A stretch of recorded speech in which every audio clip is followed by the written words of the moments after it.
How to fix AliExpress locked account. Hello everybody, welcome back to our channel. In today's video we are going to learn how we can fix the AliExpress locked account. So let's just dive right into the video and find out. So if your account is locked, if you've deactivated your account on AliExpress, you can follow these steps and reactivate your account. So for that, you can open up your AliExpress first. You can just go ahead and open the application on your device. And once you are there, you should be finding this interface on the screen.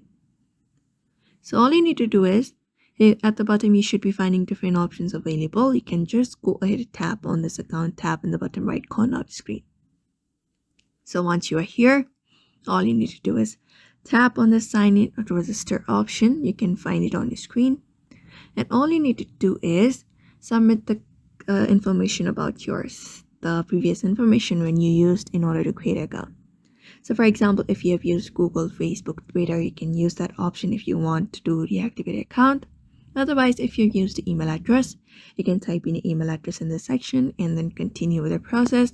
Go on with entering the password, and once everything is provided, your account should be reactivated and you should be able to unlock your account. So that is it for now. That is how you basically unlock your AliExpress account and fix that issue. So I hope this video was helpful and thank you for watching this video.